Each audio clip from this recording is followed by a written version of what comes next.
तो कार में हुए धमाके से दिल्ली का लाल किला इलाका, और यहीं लाल किला पर जो लाल किले का मेट्रो स्टेशन है उसी के गेट नंबर 1 के सामने कल देर शाम 6:52 के आसपास I-20 गाड़ी जिसमें धमाका हो जाता है। शुरुआत में ऐसा लगता है कि शायद एक CNG का सिलेंडर रहा होगा और उसमें ये ब्लास्ट हुआ होगा, लेकिन जैसे जैसे तफ्तीश आगे बढ़ती है तो तस्वीर साफ होती जाती है कि ये मामला संदिग्ध है, और ऐसे में अब पूरी तरीके से तस्वीर साफ हो गई है।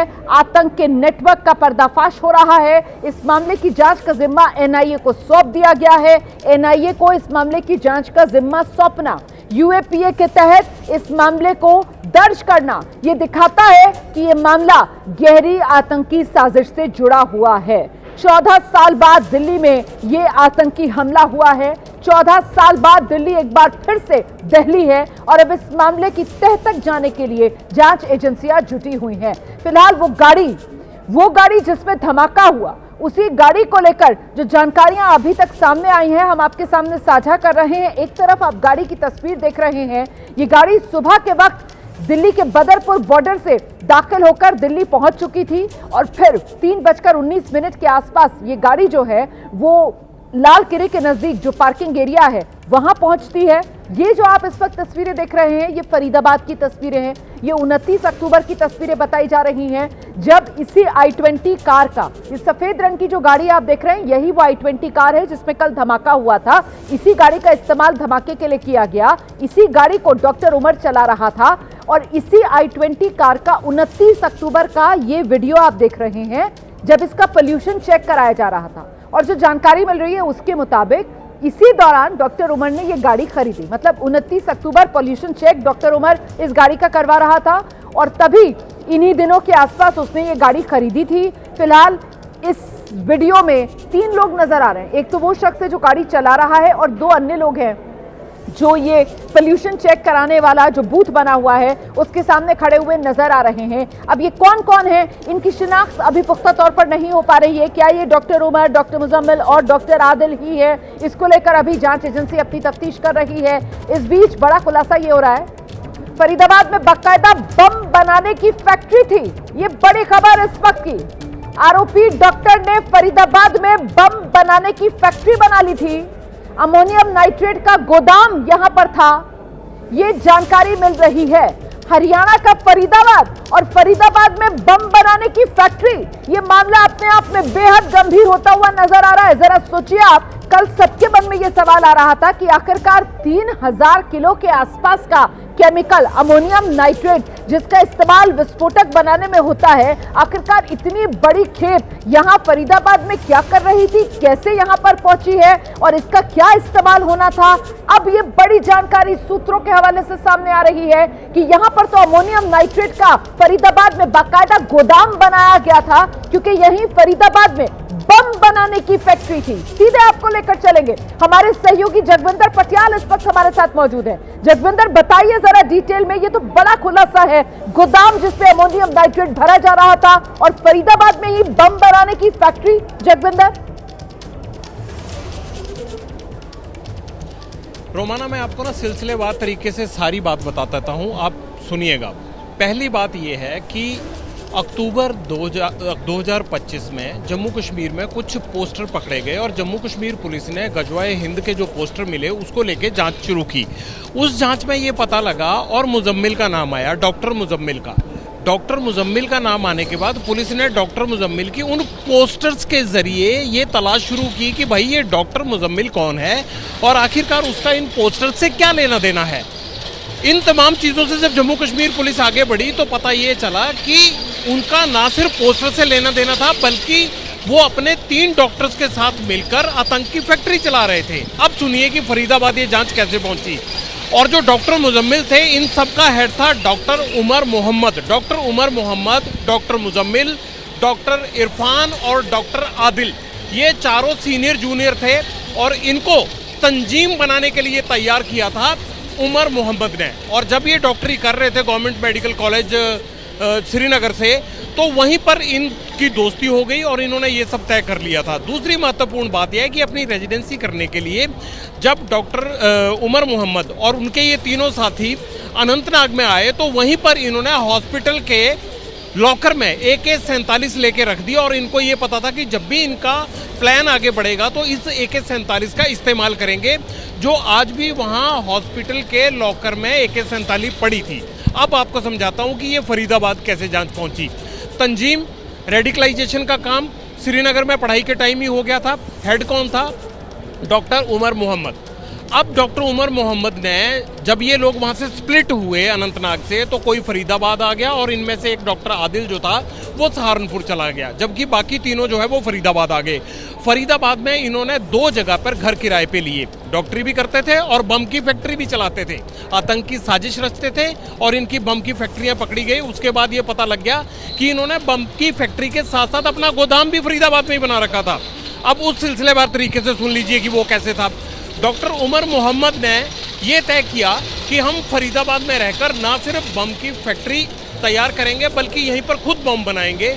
इन्होंने इसके लिए अपना एक अड्डा बनाया जो था दौज गांव में। दौज गांव में नीचे दुकानें थी और जो तस्वीरें आप देखेंगे अभी स्क्रीन पर, उसमें जो ऊपर का कमरा था वहाँ पर ये बम बनाते थे। जब रेड किया यहाँ पर जम्मू कश्मीर पुलिस ने और हरियाणा पुलिस ने, वहाँ से टाइमर, सर्किट और बम बनाने की बाकी चीज़ें भी बरामद हुई। यानी मतलब ये निकलता है कि जो बम बनाने का काम था ये कश्मीर से आए हुए डॉक्टर फरीदाबाद में ही कर रहे थे, पहली बात।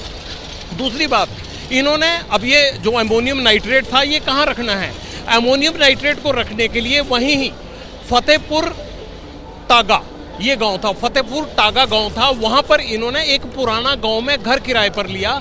वहां से अमोनियम नाइट्रेट प्रोक्योर करके वहां जमा करते थे और जब बम बनाना होता था तो उसे दौज गांव में जहां पर ये रहते थे वहां पर लेकर आते थे। और इस सारी घटना को अंजाम कौन देता था? ये सारी मास्टरमाइंड कौन था इसका? डॉक्टर उमर मोहम्मद और इसके साथ मुजम्मिल और इरफान, ये दोनों वो डॉक्टर थे जो इस काम को अंजाम दे रहे थे। अब यहाँ से अमोनियम नाइट्रेट पकड़ा गया, वो वही गोदाम है जो इन्होंने किराए पर ले रखा था। वो एक ग्रामीण इलाके में था, जबकि जहाँ खुद रहते थे वहाँ बम बनाने का काम करते थे। अब सवाल ये उठता है कि अगर बम भी ये खुद ही बना रहे थे तो फिर वो इत्तफाकन तो फटा नहीं होगा गाड़ी में, क्योंकि डॉक्टर उमर मोहम्मद अगर इतने टाइम से रेडिकलाइज था, तंजीम बनाना चाहता था, आगे लोगों को, डॉक्टरों को कल्टिवेट कर रहा था, जो डॉक्टर इलाज के लिए बने थे वो लोगों को मारने का काम कर रहे थे, तो ऐसे में क्या उसने अपने आप को बम से इसलिए उड़ा लिया कि उसकी सारी साजिश बेनकाब हो गई और उसके साथी पकड़े गए, या इसके पीछे कोई और मंशा थी? अगर उसे फिदायीन अटैक ही करना था तो वो दिल्ली का कोई ऐसा व्यस्ततम इलाका ढूंढ सकता था जहां और ज्यादा जानी नुकसान हो सकता था। ये अभी एजेंसियों की जांच का पहलू है। लेकिन जो रोमाना मैंने आपको बताया, इसमें पहला पहलू जम्मू कश्मीर से ये जांच शुरू होती है। कश्मीर में पोस्टर पकड़े गए और पोस्टर की जांच करते हुए पुलिस को पता लगा डॉक्टर मुजम्मिल का। डॉक्टर मुजम्मिल के जरिए वो ये जानने में कामयाब हुई, जिसको 30 तारीख को उठा लिया गया था जम्मू कश्मीर की पुलिस की तरफ से, 30 अक्टूबर को, और उसमें ये पता लगा कि भाई उनका हेड जो है वो डॉक्टर उमर मोहम्मद है और वो फरीदाबाद में डॉक्टरी नहीं करता, डॉक्टरी के साथ साथ वहाँ पर आतंकी फैक्ट्री भी ये लोग चलाते हैं। फिर इनकी आतंकी फैक्ट्री का वो अड्डा जहाँ बम बनते थे वो भी पकड़ा गया, और जो मैंने बताया आपको कि फतेहपुर टागा में था, और दूसरा जो दौज और फतेहपुर टागा, ये 2 जगहों को इन्होंने दोनों जगह प्रॉपर्टी किराए पर ली थी। और जो गांव में इन्होंने प्रॉपर्टी गोदाम बनाने के लिए किराए पर ली, जहां पर अमोनियम नाइट्रेट जमा करते थे, वहां ये कहा गया कि इनको कश्मीर में कुछ सामान सप्लाई करना होता है, तो जैसे छोटा वेयर हाउस चाहिए होता है, वो वेयर हाउस की दरकार है, इसीलिए वो उस गाँव में जो है वो सस्ती प्रॉपर्टी में अपना छोटा गोदाम बनाना चाहते हैं। लेकिन ये गोदाम नहीं था, ये बम फैक्ट्री का सामान जमा करने का इन्होंने अड्डा बनाया था। तो ये डॉक्टरों की आतंकी फैक्ट्री और बम बनाने का सारा सामान जो है वो बरामद हुआ है। जितनी भी बड़ी खेप बरामद हुई है अमोनियम नाइट्रेट की, वो इसी अड्डे से बरामद हुई है। सहारनपुर में आदिल पकड़ा गया और 2 डॉक्टर मुजम्मिल और डॉक्टर इरफान जो है उनको मुजम्मिल की पूरी तस्दीक और निशानदेही के बाद जम्मू कश्मीर पुलिस ने हरियाणा पुलिस के साथ मिलकर पकड़ लिया। तो ऐसे में फरीदाबाद से भागकर दिल्ली आ गया डॉक्टर उमर मोहम्मद और उसके बाद ये धमाका हो गया। यानी धमाके से नीचे की जो साजिश थी, जो 2021 में शुरू हुई जम्मू कश्मीर में, वो साजिश का पर्दाफाश जो है वो 10 नवंबर और 2025 को हुआ, 4 साल बाद हुआ। आप सोचिए कि इन लोगों की प्लानिंग क्या थी और किस तरह से ये कितने बड़े लेवल पर बम बनाकर धमाके करने की साजिश कर रहे थे। तो इस धमाके से जो पीछे की पूरी कड़ियां हैं वो हमने जोड़ दी हैं कि डॉक्टरों की ये बम फैक्ट्री फरीदाबाद में चल रही थी, रेडिकलाइजेशन इनका पूरा और तैयारी जो है वो जम्मू कश्मीर में हुई थी, और स्प्लिट होकर ये यहाँ पर जब आ गए तो इन्होंने अपनी फैक्ट्री को अंजाम देकर अब इसमें आखिरी एग्जीक्यूशन की कड़ी रहती थी कि इनके टारगेट पर क्या क्या थे और इनको कहाँ ये धमाके करने थे। मुझे लगता है कि जो भी डॉक्टर उमर को आगे से जो उनके हैंडलर्स ने, या ये मान लीजिए कि डॉक्टर उमर ने जहां तय करना था धमाके वहां होने थे। अब एक बड़ा सवाल ये भी है कि इनका एक साथी जो अभी तक फरार बताया जा रहा है, या ये कह लीजिए कि वो विदेश गया था या निकल गया था या जा चुका है, वो कौन था? इस बीच एक और बड़ी खबर आ रही है। देखिए, जो जानकारी मिल रही है दिल्ली धमाके से जुड़ी हुई, वो डॉक्टर उमर को लेकर सूत्रीय जानकारी दे रहे हैं कि कार धमाके में ही डॉक्टर उमर मारा गया है। डॉक्टर उमर साजिश का मास्टरमाइंड था, जैसा कि जगविंदर पटियाल आपको बता रहे हैं। फरीदाबाद के अस्पताल में डॉक्टर उमर भी काम करता था। डॉक्टर मुजम्मिल का साथी डॉक्टर उमर, और डॉक्टर उमर ही इन सब का मास्टरमाइंड था। अब जानकारी ये मिल रही है कि डॉक्टर उमर मारा गया है। हालांकि अभी कुछ देर पहले हमारे साथ आसिफ कुरैशी थे और हम पहले भी आपको ये जानकारी दे रहे थे कि डीएनए सैंपल लिए जा रहे हैं डॉक्टर उमर के परिवार के लोगों के। उनकी मां का डीएनए सैंपल लिया गया है क्योंकि जो शव बरामद हुए हैं वो बेहद क्षत विक्षत हालत में है, और ऐसे में बिना डीएनए मिलान के ये पुष्टि करना मुश्किल है कि आखिरकार कौन सा शव किसका है। और इसीलिए डॉक्टर उमर, जिसके मारे जाने की आशंका जताई माफ कीजिएगा जिसके मारे जाने की आशंका जताई जा रही है, उसको लेकर भी जब तक डीएनए मिलान नहीं हो जाता है परिवार के सदस्यों के साथ, तब तक इसकी पुष्टि नहीं की जा सकती है। लेकिन आशंका इसी बात की है कि जब ये धमाका हुआ तो गाड़ी में क्योंकि खुद डॉक्टर उमर मौजूद था, यहां धमाका करना चाहता था या नहीं करना चाहता था, इस सवाल का जवाब ढूंढना जांच एजेंसियों के लिए इतना आसान नहीं होगा। लेकिन इतना तय है कि डॉक्टर उमर भी मारा गया है इसी धमाके की चपेट में आकर। जगविंदर। जी हाँ, बिल्कुल, डॉक्टर उमर मोहम्मद मारा गया है और वही इसका पूरी घटना का मास्टरमाइंड था, सरगना था, रेडिकलाइज कर रहा था लोगों को, तंजीम बनाना चाहता था। डॉक्टरी की पढ़ाई के साथ साथ उसने आतंक की फैक्ट्री बनाने का सपना जो है वो 2021 में ही तैयार कर लिया था। कश्मीर में रहते हुए बाकी 3 डॉक्टर्स को उसने अपने साथ जोड़ा। ये बात तय है कि वो मर गया है, मारा जा चुका है इस धमाके में। लेकिन बड़ा सवाल ये है कि 4 साल से अगर ये इस तरह की एक्टिविटी चल रही थी तो आखिरकार ये पकड़ में क्यों नहीं आई? मुझे ये लगता है कि अगर ये ब्लास्ट ना होता, या मान लीजिए कि मुजम्मिल ना पकड़ा जाता, वो पोस्टर ना वहाँ पर गिरे होते अक्टूबर के महीने में, तो मुझे लगता है कि ये एक सिरा ना पकड़कर दूसरे सिरे तक पहुँचना बड़ा मुश्किल था। लेकिन इतनी बड़ी साजिश, मुझे लगता है फरीदाबाद पुलिस पे भी सवाल खड़ा होता है। जम्मू कश्मीर पुलिस ने जाँच की, लेकिन अगर उमर मोहम्मद मरने से पहले पकड़ा जाता तो और कई सारी परतें खुल सकती थी। वहाँ से ये निकल कैसे गया, स्लिप कैसे कर गया, इन तमाम चीज़ों को जो डॉट्स हैं इनको कनेक्ट करना होगा। लेकिन चलिए, मैं ये मान सकता हूँ कि आज की घड़ी जितना भी नुकसान हुआ, इससे बहुत ज़्यादा नुकसान के लिए प्लानिंग की जा रही थी। जिस तरह से बम बनाए जा रहे थे, नाइट्रोजन, एमोनियम नाइट्रोजन इकट्ठा किया जा रहा था, इन तमाम चीज़ों से तो ये एक बहुत बड़ी आतंकी साजिश को अंजाम देने की प्लानिंग थी। और प्लानिंग कौन दे रहे थे? डॉक्टर, लोगों को बचाने वाले लोग बम बना रहे हैं। डॉक्टरों के बम बनाने की ये घटना पहली बार जो है वो सामने आई है। और अगर ये तंजीम बनाने में, या मान लीजिए कि इस तरह की आतंकी फैक्ट्री चलाने में और दिनों तक कामयाब हो सकते हैं, अगर इनका ये प्लान थोड़ा लंबा ना होता है और एग्जीक्यूशन जल्दी कर देते ये लोग, तो मुझे लगता है कि पूरे देश को दहला सकते थे। वाकई ही एक बहुत बड़ी साजिश थी। ये अलग बात है कि लाल किले के बाहर कार में हुए विस्फोट के बाद इस सारी साजिश की परतें खुल रही हैं। और मुझे ये लगता है कि कम से कम फरीदाबाद पुलिस से ये जवाब तलबी जरूर होनी चाहिए कि आखिरकार इस तरह किराए के मकानों में जो भी लोग रह रहे थे, क्या उनकी कोई तस्दीक नहीं की गई थी? क्या गांव वालों को कभी शक नहीं हुआ? अगर वहाँ पे अमोनियम नाइट्रेट जमा किया जा रहा था तो ये नहीं पता होता कि जो आदमी ना किसानी करता है ना कुछ करता है, आखिरकार अमोनियम नाइट्रेट कहाँ से खरीद रहा है, क्यों खरीद रहा है और कैसे इसको इस्तेमाल किया जाना है। इन तमाम चीज़ों को लेकर मुझे लगता है कि सुरक्षा एजेंसियों के कान खड़े करने वाली ये घटना है। रुमाना, आप रहिए मेरे साथ जगविंदर, मैं तस्वीर दर्शकों को दिखा रही हूँ। देखिए, ये वही जगह है जो आप इमारत देख रहे हैं, जिसका जिक्र अभी हमारे सहयोगी कर रहे थे कि नीचे दुकानें हैं और ऊपर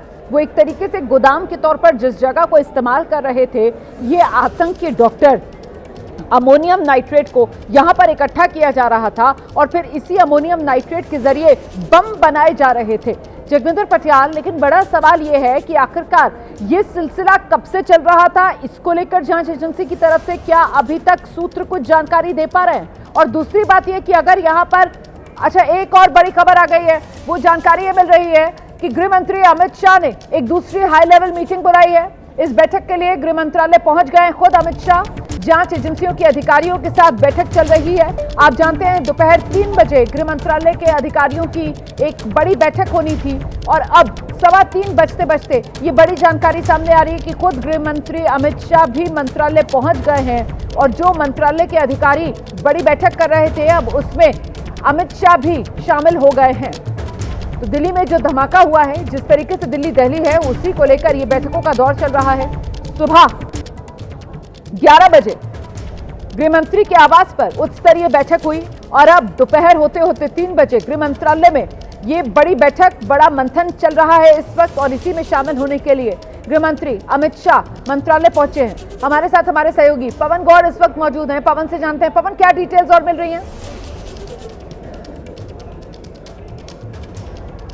पवन से हमारा संपर्क नहीं हो पा रहा है, लेकिन आइए एक बार फिर से मैं आपको जरा जगविंदर पटियाल के पास लेकर चलूंगी। वो जिस तरीके से पूरा का पूरा नेटवर्क और उस नेटवर्क का पर्दाफाश और वो अमोनियम नाइट्रेट की खेप के लिए बाकायदा गोडाउन बना लेना, गोदाम के अंदर भर लेना, तभी तो वो 3000 किलो के आसपास केमिकल बरामद हुआ है फरीदाबाद से और फैक्ट्री बम बनाने की जो चल रही थी, ये सारा सिलसिला कितने समय से चल रहा था, इसको लेकर क्या अपडेट मिल रहा है जगविंदर पटियाल? और क्या यहाँ पर बम बनाए जा रहे थे? अभी तक अगर यहाँ पर बम बनाए गए इस केमिकल का इस्तेमाल करके तो फिर वो सप्लाई कहां हो रहे थे? ये तो मतलब एक के बाद एक सवाल का जवाब मिलता है तो फिर उसके बाद दूसरा सवाल मुंह बाय खड़ा होता है। ये तो एक लंबी कड़ी है और जब तक तफ्तीश गहराई से नहीं होगी तब तक ये मामला वाकई में बेहद संवेदनशील और हर हिंदुस्तानी की सुरक्षा से जुड़ा हुआ एक बड़ा मामले के तौर पर प्रश्न चिन्ह लगाता हुआ सामने है। जगविंदर, देखिए रोमाना, पहली बात है 2021 में श्रीनगर में शुरुआत हो गई जब ये लोग पढ़ते थे। दूसरी बात, जब ये रेजिडेंसी करने के लिए अनंतनाग में आए तब इन्होंने तंजीम बनाने को और इस तरह से आतंकी साजिश को अंजाम देने की प्लानिंग की और AK-47 वहाँ पर जमा की। अब तीसरी महत्वपूर्ण बात आपने जो पूछी कि बम कहाँ बनाए जा रहे थे और कौन बना रहा था, तो इसमें जो दौज गाँव वाली इनकी प्रॉपर्टी है उसमें फर्स्ट फ्लोर पर जो सामान मिला है उसके बाद सुरक्षा एजेंसियाँ ये मान रही हैं कि उसी प्रॉपर्टी की फर्स्ट फ्लोर पर जो है वो ये सामान तैयार किया जा रहा था। जैसे वहाँ पर टाइमर मिले हैं, सर्किट मिले हैं और कुछ इस तरह का सामान और बारामूला से जुड़े हुए कुछ पोस्टर्स भी वहाँ पर मिले हैं पुलिस को। तो इन 3 चीज़ों से एक बात तो ये साबित होती है कि जो दाऊद गांव की इन्होंने प्रॉपर्टी ले रखी थी, जहाँ पर रहते थे, दुकानों के ऊपर में जो कमरा बना हुआ है वहाँ पर ये बम बनाने का काम कर रहे थे। कोई ये नहीं है कि इन्होंने कोई तीसरा आदमी हायर किया था या कोई और एक्सपर्ट आ रहा था, जो आपने सवाल पूछा। दूसरी बात रही कि वो बम इस्तेमाल कहाँ हो रहे थे, कितने बम बनाए हैं, और यही बात तो उमर मोहम्मद से पूछनी थी पुलिस को। अगर वो ना मारा जाता और उसको भी पता था कि वो सबसे बड़ा सरगना है इनका, वो इन पूरे ग्रुप का चीफ था, चारों डॉक्टरों का, और उनकी क्या प्लानिंग है, इसको कहाँ इस्तेमाल करना, ये सब कड़ियाँ उसके साथ जुड़ी हुई हैं जो अभी आगे चलकर खुलेंगी। अभी खुली नहीं है, लेकिन इसमें कोई दो राय नहीं है। इन्होंने खुद बम बनाने का काम शुरू किया था, जिस तरह के सबूत पुलिस को रेड में मिले हैं। और जो अमोनियम नाइट्रेट है ये वहाँ नहीं जमा करते थे। अमोनियम नाइट्रेट जो दूसरा फतेहपुर टागा गाँव था, वहाँ पर जो इन्होंने एक ग्रामीण प्रॉपर्टी छोटी सी किराए पर ले रखी थी वेयर हाउस के नाम पर, वहाँ पर ये इस तरह का सामान इकट्ठा कर रहे थे और जितना अमोनियम चाहिए होता था वो ले आते थे। अब मैं बताता हूँ आपको कि ये रिकवरी क्या हुई है। कुछ डिटेल्स वहाँ पर आई हैं हमारे पास, जिसके बारे में ये पता लग जाएगा कि फरीदाबाद में दोनों जगह पर इनको प्रॉपर्टी पे क्या क्या मिला है। 350 kg वाइट एक्सप्लोसिव पाउडर इन 12 सूटकेस, यानी 12 सूटकेस के अंदर वो पाउडर भरा हुआ था एक्सप्लोसिव, जो नाइट्रेट के साथ इस्तेमाल करके ये बम बनाने के लिए प्रयोग कर रहे थे। 20 रिमोट्स, वायर्स, बैटरीज 3 मिली हैं और टाइमर विद बैटरी 4 मिले हैं। बैटरी क्लिप 20 मिली हैं। केमिकल बॉटल्स मिली हैं। इसके अलावा इनके पास जो और 2 पिस्टल मैगजीन 7 राउंड मिले हैं, ये सब रिकवरी हुई है। और जो वाहन ये इस्तेमाल कर रहे थे वो भी वहाँ पर। तो आप ये देखिए कि जो बैटरीज हैं, जो रिमोट्स हैं, जो वायर्स हैं, जो टाइमर हैं, जो बैटरी क्लिप्स जो मिले हैं, इसका इस्तेमाल वहाँ पर इसीलिए तो मैं बम की फैक्ट्री कह रहा हूँ कि ये सब वहीं पर बना रहे थे। और इस दूसरी बात यह है कि अगर 20 रिमोट्स मिले हैं तो ये रिमोट डिवाइस के जरिए जो है वो धमाका करने की प्लानिंग भी थी, यानी उसमें एक्सपर्ट थे। इसके अलावा जो भी डेटोनेटर, बैटरीज, टाइमर्स, जो भी इस्तेमाल करने की चीज़ें हैं, ये सब वहाँ से इनको रिकवर हुई हैं, जहाँ पर इन्होंने बम बनाने की फैक्ट्री बना रखी थी। और ये जो इनका पता था, ये था दाऊद गांव में, फरीदाबाद डिस्ट्रिक्ट के पास जो है ये जो घर था, इसके मालिक जो है इकबाल हैं, सन ऑफ हाजी मद्रासी। और आरओ दौज है और ये फरीदाबाद में ये है। इनका रूम नंबर जो है वो 15 बताया गया दौज गांव में। ये तमाम जानकारियां जो हैं वो एजेंसियों को मिली हैं। ये सारा सामान वहाँ से मिला है, इसलिए माना यही जा रहा है शुरुआती जांच में कि ये सब चीज़ें जो है वो फरीदाबाद में ही बन रही थी, वहीं गोदाम था और वहीं बम बनाने की फैक्ट्री थी। बहुत शुक्रिया आपका इस तमाम जानकारी के लिए जगविंदर पटियाल। तो देखिए कैसे एक के बाद एक ये बड़े खुलासे हो रहे हैं। बाकायदा बम बनाने की फैक्ट्री और उसी के लिए भरमार इस अमोनियम नाइट्रेट की गई थी। गोदाम लेकर गोदाम के अंदर ये केमिकल इकट्ठा किया जा रहा था और बड़ी साजिश थी, बड़ा षड्यंत्र था जो वक्त रहते पर्दाफाश हो चुका है। दिल्ली में कार धमाका हुआ और ये जिस गाड़ी में धमाका हुआ है उस गाड़ी का पूरा रूट जो है अब वो नक्शे पर आ चुका है। और न सिर्फ जिस वक्त ये धमाका हुआ उस वक्त ये गाड़ी कहां पर थी, कब निकली, कहां से निकली, बल्कि इससे पहले के 11 घंटों में क्या कुछ हुआ है ये भी मैं आपको बताने जा रही हूं। दरअसल 11 घंटे में ये गाड़ी फरीदाबाद से लाल किले तक पहुंची थी। पूरी जानकारी सामने आ चुकी है। सुबह 7:30 बजे फरीदाबाद के एशियन अस्पताल के बाहर ये गाड़ी खड़ी हुई थी। इसके बाद 8:15 बजे ये गाड़ी बदरपुर टोल पार करते हुए दिल्ली में दाखिल हुई। फिर सुबह 8:20 पर ओखला में एक पेट्रोल पंप के पास ये गाड़ी नजर आई।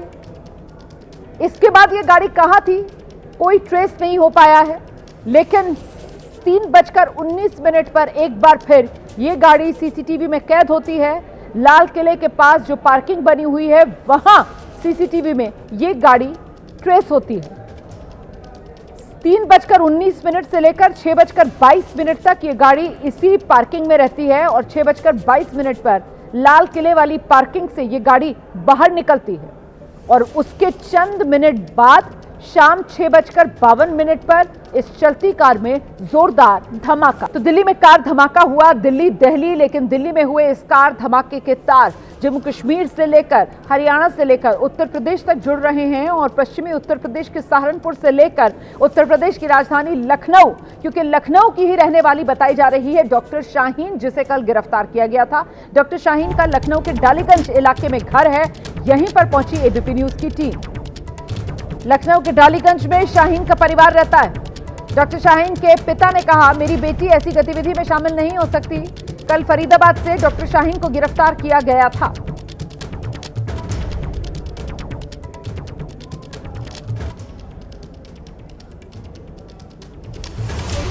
की जो गिरफ्तारी हुई, हम शाहीन के घर पहुंच चुके हैं। ये 121 नंबर का मकान है लालबाग में और ये उनके पिता हैं जिनका ये कहना है कि इनकी बेटी जो शाहीन है उसने इलाहाबाद से जो मेडिकल की पढ़ाई करी है। 121 नंबर का उनका मकान है और उसके बाद फिर उसने कानपुर में भी नौकरी करी है। शाहीन सईद उनका नाम है और उनसे बातचीत भी करते हैं। हमने क्या बताया, हमको इसके बारे में कुछ नहीं पता है। क्या कहेंगे आप अपनी बेटी के बारे में? क्या कहेंगे? हमारी बेटी ये हरकत नहीं कर सकती है। ये गलत आरोप लगाए जा रहे हैं। अब हमें ये नहीं पता। हमें एक आशा है कि मेरी बेटी ऐसी नहीं है। ठीक है, कोई बात नहीं, हर पिता को ऐसा ही लगता है। हम आपकी भावनाएं समझ सकते हैं, हम आपकी भावनाएं समझ सकते हैं, लेकिन जो सबूत मिले हैं, जो एटीएस की जो टीम है, वो आप लोग इधर आ जाइए। आप ये बताइए कि आपकी बेटी ने कहाँ से डॉक्टरी की पढ़ाई कहाँ से? अभी हमने पूरी बात बताई, आप भूल गई हैं। नहीं, दोबारा नहीं। आप अगर आप नहीं समझ पाई हैं, मैं दूसरे को बयान दे दूंगा। नहीं, आप अगर नहीं समझ पा रही हैं, मैं दूसरे को जवाब दूंगा। क्या कनेक्शन है आपका? रुक जाइए। हाँ, क्या पूछो? एक मिनट। हाँ, बताइए। आपसे आखिरी बार उनकी कब? रुक जाइए। देखिए, मैं सबके सामने बता रहा हूँ, मेरी मुलाकात करीब 1.5 साल हुई है, भी नहीं हुई है। 1.5 साल से यहाँ पे 2 साल से नहीं आई है और 1.5 साल पहले तक की मेरी मुलाकात हुई है। अच्छा, उससे तो घर इतने अब एक बात इतने लंबे समय से घर नहीं आने का कोई कारण कभी पता चला कि कहाँ है? फोन पर बात हुई क्या कभी? एक इंसान जब ड्यूटी पे है, मैं तो खैरियत ही ले सकता हूँ। जी। अच्छा, आखिरी बार कब बात हुई थी आपकी? आखिरी बार कब बात हुई? अभी मैंने आपको बताया 1.5 साल हुए। अच्छा, ठीक है। 1.5 साल से आपने खैरियत भी नहीं ली? नहीं, खैरियत ली, बराबर ली। मैं खैरियत लेने कब बात हुई इनसे? फोन पे आपकी आखिरी बार कब बात हुई? अभी बता रहा हूँ मैं आपको। क्या 2-3 दिन, 4 दिन, 5 दिन? नो। बात हुई थी?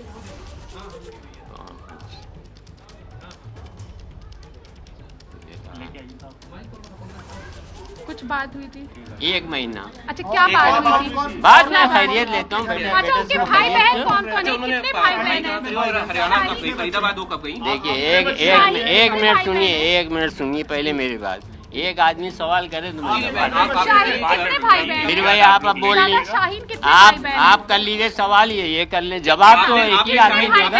आपने शाहीन आप बताइए, जवाब तो एक आदमी देगा। अंकल, आपने शाहीन शहीद कहा, जिनकी गिरफ्तारी हुई उनका नाम शाहीन शहीद है। हमें उसका नाम पूरा शाहीन सईद है। वो शाहीन शहीद है, जो गिरफ्तार हुई उनका नाम शाहीन शहीद है। चलिए मान गए हम भाई। ये बताइए, कितने भाई बहन हैं? मुजम्मिल से उनका कोई कितने भाई बहन हैं? किसी डॉक्टर मुजम्मिल को आप जानते हैं? एक सवाल करो, हम एक को जवाब दे देंगे। मुजम्मिल को आप जानते हैं? आप खामोश हो जाइए या ये खामोश हो कितने भाई जाइए। बहन हैं? डॉक्टर मुजम्मिल कौन है आप जानते हैं? कितने डॉक्टर भाई मुजम्मिल बहन हैं? के उनके कौन है? डॉक्टर मुजम्मिल कौन है? मुजम्मिल को मैं नहीं जानता हूँ। किसी डॉक्टर परवेज को?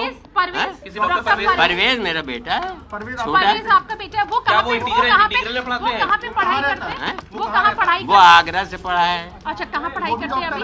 हैं? वो अभी कहाँ है? कौन? अभी परवेज जी अभी कहाँ है? परवेज सोहद इंटीग्रल में है। वो शाहीन के एक भाई है? मिनट, एक को जवाब वो दो। शाहीन के भाई है?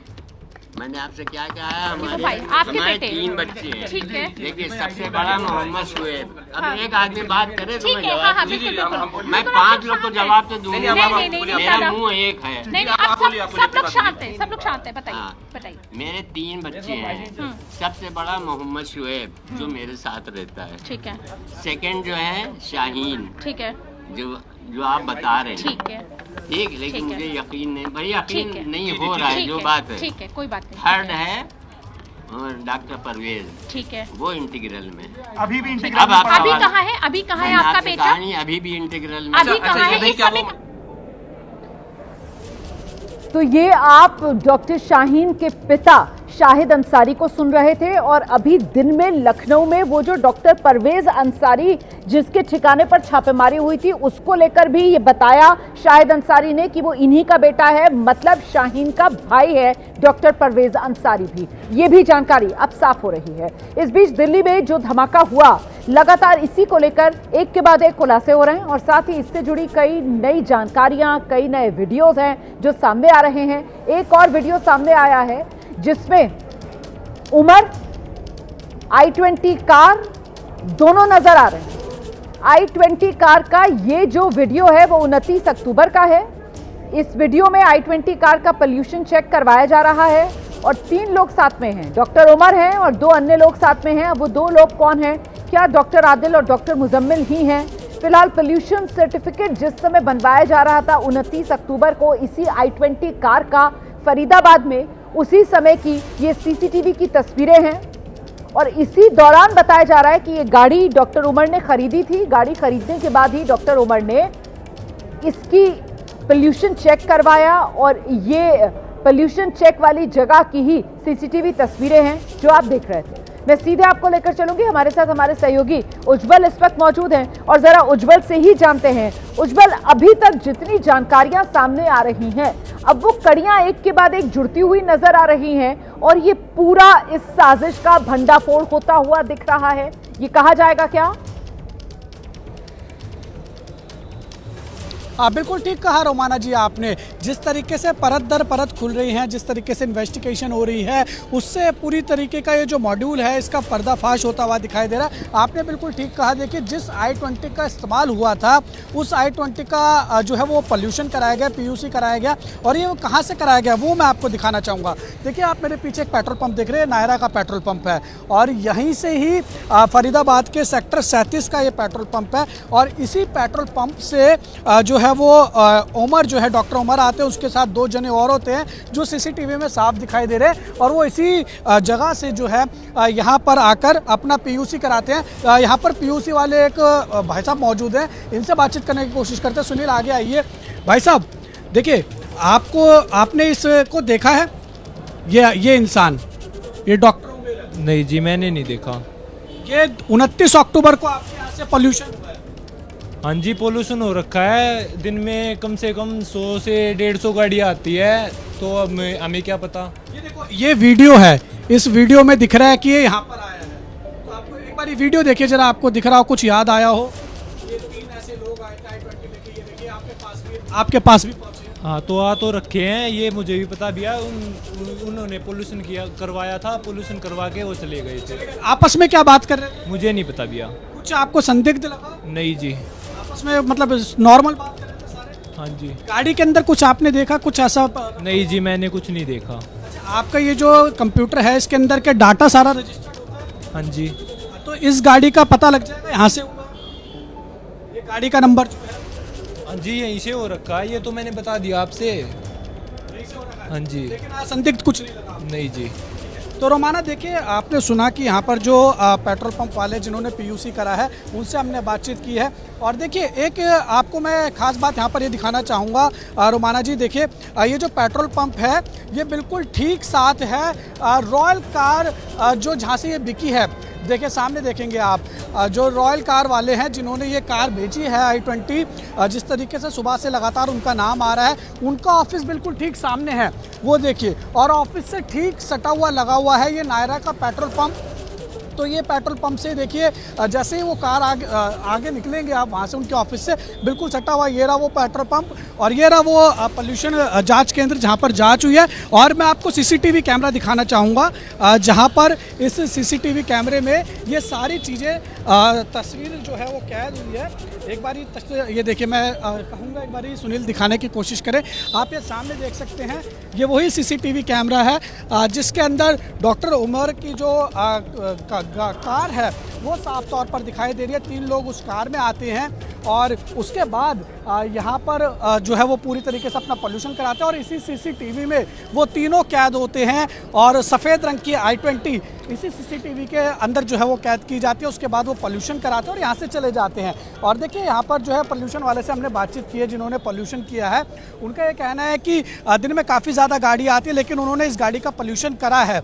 और पोल्यूशन करने के दौरान हमने उनसे जब पूछा कि क्या कुछ संदिग्ध उनको लगा तो उन्होंने साफ तौर पर मना कर दिया कि नहीं, ऐसी कुछ भी संदिग्ध बात उन्हें नहीं दिखाई दी है। गाड़ी के अंदर उनको कुछ संदिग्ध नहीं दिखाई दिए, लेकिन 3 लोग आए, उन्होंने ये बताया कि 3 लोग आते हैं और अभी भी देखिए यहाँ पर लगातार जो है वो गाड़ियाँ आ रही हैं। तो लगातार इसमें परत दर परत खुलती जा रही है और नई चीज़ें जो है वो बाहर निकलकर सामने आ रही हैं जिससे भांडाफोड़ होता हुआ दिखाई दे रहा है। रोमाना जी, तो बिल्कुल वो जो रॉयल कार जोन है आपने दिखाया कि उसका दफ्तर भी यहाँ बिल्कुल नजदीकी है इस पेट्रोल पंप के जहाँ पर ये पोल्यूशन चेक का ये बूथ लगा हुआ है। ये 29 अक्टूबर का वीडियो बताया जा रहा है, तो क्या इसी दिन डॉक्टर उमर ने ये गाड़ी यहाँ से खरीदी थी? इसको लेकर क्या डिटेल्स मिल रही हैं? बिल्कुल, देखिए हमने काफ़ी जो है वो जो रॉयल कार्स वाले हैं उनसे बातचीत करने की कोशिश की। एक बारी मैं अपने सहयोगी से कहूँगा थोड़ी आगे चल के चले और वो जो रॉयल कार्स वाले हैं उनका एक बारी ऑफिस दोबारा अपने दर्शकों को दिखाएंगे। देखिए इनसे हमने बातचीत करने की कोशिश की, जितने भी नंबर्स वहाँ पर रोमाना जी लिखे हुए हैं वो हमने कोशिश की कि उन नंबर्स पर बातचीत की जाए, लेकिन उस पर किसी भी तरीके का कोई फ़ोन नहीं उठाया गया। उनमें से एक फ़ोन उठाया गया सोनू नाम के व्यक्ति का और उसने हमारा जैसे ही सुना कि हम एबीपी न्यूज़ से बात कर रहे हैं तो उसके बाद उन्होंने जो है वो तुरंत फ़ोन काट दिया। और आप ये देखिए, मैं एक बारी दिखाऊंगा आपको, ये रहे देखिए रॉयल कार्स वालों का ऑफिस ये रहा और बिल्कुल ठीक सटा हुआ ये नायरा का पेट्रोल पंप है। और अभी भी देखिए काफ़ी कार यहाँ पर मौजूद हैं और ये पूरा देखिए ऑफिस जो है उनका रॉयल कार्स वालों का अभी बंद पड़ा है और अभी भी काफ़ी गाड़ियाँ यहाँ पर हमें देखने को मिल रही हैं। तो हमने और इससे पहले देखिए जो रॉयल कार्स वाले हैं 2022 में ये 2 लोग हुआ करते थे जो मिलके काम करते हैं और 2022 में ये दोनों अलग अलग हो गए इस और उन्होंने जो इनसे पहले वाले जो इनके मालिक थे जो साथ मिलके काम करते थे उन्होंने एबीपी न्यूज़ को खास बताया कि रॉयल कार्स जो है वो अमित पटेल के नाम से एक व्यक्ति है वो चलाता है और तकरीबन 5 से 6 लोग इसमें मिलके जो है काम करते हैं। और यही वो रॉयल कार्स का ऑफिस है जहाँ से ये i20 जो है वो बेची गई थी उमर को और उसके बाद इसी के सटा हुआ नायरा का वो पेट्रोल पंप है जहाँ पर उमर अपनी कार लेकर जाता है और उसमें 3 व्यक्ति होते हैं और उन तीनों उतरते हैं, कार का पीयूसी अपना चेक कराते हैं, पोल्यूशन होता है, फिर उसके बाद वो कार लेकर चले जाते हैं। तो यानी परत दर परत जो है अब धीरे धीरे खुलती जा रही है, इन्वेस्टिगेशन आगे बढ़ रही है, तो सारी चीजें साफ हो रही है। रोमाना जी जी बिल्कुल, बहुत शुक्रिया आपका उज्जवल, आपने बड़े विस्तार से सारी जानकारी दर्शकों तक पहुंचाई और साथ ही वो तस्वीरें भी, क्योंकि उसी पेट्रोल पंप पर उज्जवल मौजूद हैं जिस पेट्रोल पंप पर 29 अक्टूबर को इसी i20 कार का पोल्यूशन चेक कराया गया था और बाकायदा उज्जवल ने वो सीसीटीवी भी दिखाया है, जिस सीसीटीवी की ये तस्वीरें इस वक्त आप देख रहे हैं अपने टेलीविजन स्क्रीन पर। इस बीच एक और बड़ी खबर है और वो ये मिल रही है कि ये जो धमाका हुआ है दिल्ली में, मास्टरमाइंड डॉक्टर उमर, उसी को लेकर बड़ी जानकारी ये कि ये डॉक्टर उमर जो है आतंकी डॉक्टरों का लीडर, यही डॉक्टर उमर था। 2021 में पढ़ाई करते हुए इसने संगठन बनाने का फैसला लिया। डॉक्टर मुजम्मिल, डॉक्टर आदिल को उमर ने अपने साथ जोड़ा, उन्हें भी आतंकी बनाया। उमर ने अनंतनाग में अस्पताल के लॉकर में AK-47 रखी थी। ये बड़ी जानकारी सामने आ रही है। सीधे आपको लेकर चलेंगे, हमारे साथ हमारे सहयोगी जगविंदर पटियाल इस वक्त मौजूद हैं। जगविंदर, कल जब सबसे पहले ये आतंकी डॉक्टरों की खबर सामने आई थी तब ये पता चला था कि सहारनपुर से जिस डॉक्टर की गिरफ्तारी हुई है, डॉक्टर आदिल, उसका गवर्नमेंट मेडिकल कॉलेज अनंतनाग में जो लॉकर है वहां से AK-47 बरामद हुई। और अब खबर ये कि उमर ने ही अनंतनाग के उस लॉकर में ये AK-47 रखी थी। मतलब डॉक्टर आदिल के जरिए उमर ने ही ये हथियार उस मेडिकल कॉलेज के लॉकर में रखवाया हुआ था। देखिए, ये तीनों डॉक्टर उमर मोहम्मद के कहने पर ही काम करते थे, उसी के साथी थे और इनमें आदिल भी एक था, जबकि दो बाकी के जो हैं वो मुजम्मिल और डॉक्टर इरफान है। डॉक्टर इरफान, डॉक्टर मुजम्मिल और डॉक्टर उमर मोहम्मद, ये तीनों फरीदाबाद में थे, जबकि आदिल जो है ये रहता था सहारनपुर में, वहीं काम करता था। ये तीनों भी जो फरीदाबाद में रहते थे, ये वहीं के एक हॉस्पिटल में काम करते थे। 2021 में ये कहानी शुरू हुई थी। रोमाना 2021 में पढ़ते हुए ये सीनियर जूनियर थे, इन्होंने तंजीम बनाने का फैसला किया। फिर रेजिडेंसी करने के लिए जब ये अनंतनाग में आए तब इन्होंने AK-47 प्रोक्योर की। 2024 में जब ये फरीदाबाद और सहारनपुर आ गए तो यहाँ आकर बम बनाने लगे और इनकी प्लानिंग बड़ी थी। लेकिन ये खुलासा कैसे हो गया, पुलिस को पता कैसे लग गया? अक्टूबर के महीने में ही कुछ टेररिस्ट ऑर्गेनाइजेशन के पोस्टर्स जम्मू कश्मीर में बांटे गए। घाटी में इन पोस्टर्स को लेके पुलिस ने जांच शुरू की तो मुजम्मिल का नाम आया। मुजम्मिल गनी को जब पकड़ा गया तो उसके बाद पता लगा कि इसका बॉस तो उमर है और ये लोग बम बनाने की फैक्ट्री तैयार कर रहे हैं एक तरह से फरीदाबाद में। तो उसके बाद फरीदाबाद पुलिस और जम्मू कश्मीर पुलिस ने जब रेड किया तो दौज और फतेहपुर टागा गांव में इनकी फैक्ट्री पता लगी, इनका गोदाम पता लगा, बम बनाने का सामान मिला। उसके बाद उमर वहां से दौड़ आया, उमर मिसिंग हो गया। वहां से उमर भागकर दिल्ली आया, गाड़ी में आ गया। मुझे लगता है कि जो बम इन्होंने वहां बनाया था वो विस्फोटक अपने साथ लेकर आया और 3 घंटे यहाँ पर, जहां मैं खड़ा हूँ इसके बगल में ही यहाँ सुनहरी मस्जिद है, इसकी पार्किंग में उसकी गाड़ी खड़ी रही। उसके बाद उसका क्या प्लान था ये पता नहीं चल पाया। वो किसके टच में था, फोन यूज भी कर रहा था या नहीं यूज कर रहा था, या फोन जो इस्तेमाल कर रहा था उसने फेंक तो नहीं दिया था डंप डाटा के जरिए। ये सब पता लगाने की पुलिस कोशिश कर रही है। लेकिन कुल मिला के फैक्ट्स सामने आ गए हैं कि कैसे आतंक के डॉक्टरों की ये फैक्ट्री का किस्सा जो है वो 2021 के बाद शुरू हुआ था कश्मीर वैली में। और ये डॉक्टर जब यहाँ फरीदाबाद और सहारनपुर आ गए तो उन्होंने उसे अंजाम देने की ओर बढ़ाया और इसी के चलते ये पूरा ऑपरेशन हुआ। एक्चुअल फैक्ट्स ये हैं, उमर मोहम्मद पकड़े जाने के डर से भागा और फिर यहां पर विस्फोट हो गया। एक कड़ी अभी नहीं सुलझी है कि उसने अपने आप को उड़ाया या गलती से ये विस्फोट हो गया, क्योंकि अभी तक की जांच में कहीं भी ये बात सामने नहीं आई है कि इनको बम बनाकर फलानी जगह पर उसको जाकर एग्जीक्यूट करना था। इनका इस चीज़ को, इस जगह को, इस आदमी को उड़ाने का प्लान था। इस तरह की बात अभी पुलिस और जांच एजेंसियों के सामने नहीं आई है। इसलिए माना यह जा रहा है कि ये फिदाइन के तौर पर अपने को तैयार कर रहा था। तो क्या ये फिदाइन बन गया था या इससे एक्सीडेंटली इस तरह की घटना हो गई कि मेरी सारी 4 साल के जो भी मैंने साजिश रची थी वो बेनकाब हो गई, मेरे साथी पकड़े गए, सब कुछ पुलिस ने कर दिया, उसके बाद इसने अपने आप को उड़ा लिया, या एक्सीडेंटली इससे ये हो गया लाल किला के सामने? इस बात को लेकर अभी पेच है। बाकी पीछे की कहानी सारी पुलिस के सामने, जांच एजेंसियों के सामने क्लियर है। और मुझे ये लगता है कि गृह मंत्रालय को भी आज ये साफ साफ कर दिया गया होगा कि कैसे इस मामले की शुरुआत हुई और कैसे उमर मोहम्मद तक पहुंचने के लिए जो है कोशिश कर रही थी पुलिस, और इस दौरान ये धमाका हो गया।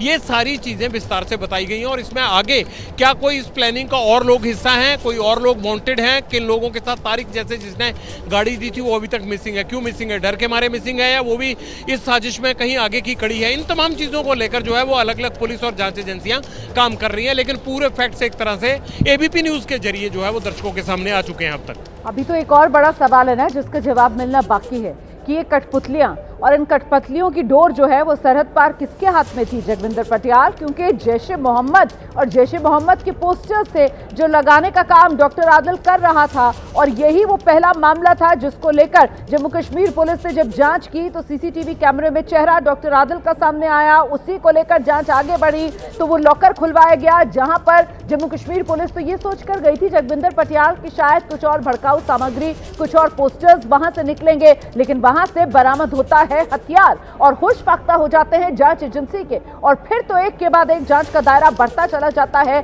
और मामला फरीदाबाद जाकर थमता है। लेकिन महत्वपूर्ण यह हो जाता है कि सरहद पार बैठे वो आका कौन जिनके हाथ में इन कठपुतलियों की डोर? जगविंदर,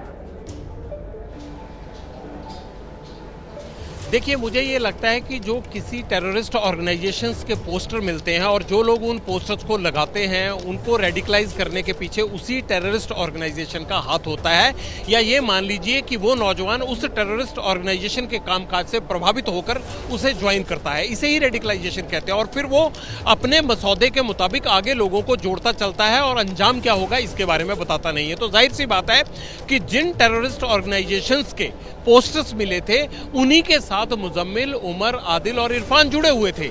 लेकिन मुजम्मिल का पुलिस के हाथ पड़ जाना, पोस्टर्स के जरिए मुजम्मिल का पता लग जाना और उसी पोस्टर्स के जरिए मुजम्मिल के होते हुए उमर तक का पता लगना, ये एक बड़ी इंपॉर्टेंट बात है, क्योंकि एग्जीक्यूशन तक ये बात पहुंच ही नहीं पाई।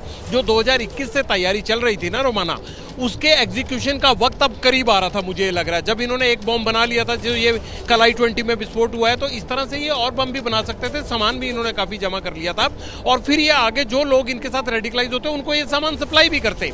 और क्योंकि ये मैदानी इलाकों में, पहाड़ से आकर मैदानी इलाकों में रह रहे थे, तो शांति को खराब करने के लिए ये इन बॉम्ब्स को, इन मटेरियल्स को इस्तेमाल करते। इन तमाम चीज़ों के मद्देनज़र ये एक बड़ी साजिश थी। डॉक्टर उमर मोहम्मद जो है वो इस साजिश का सबसे बड़ा मास्टरमाइंड था, लेकिन उसके पीछे कौन है ये घाटी से होते हुए मुझे लगता है कि सीमा पार तक मामला जुड़ जाएगा। क्योंकि बिल्कुल वही मैंने कहा कि सरहद पार बैठे वो आका कौन जिनके हाथ में इन कठपुतलियों की डोर, यही मेरा सवाल था। फिलहाल बहुत धन्यवाद आपका जगविंदर पटियाल इस तमाम जानकारी के लिए। इस बीच एक और बड़ी खबर जरा दर्शकों को बता दें, दिल्ली में जो कार धमाका हुआ है उसी को लेकर राष्ट्रपति द्रौपदी मुर्मू ने गृह मंत्री अमित शाह से फोन पर बात की है।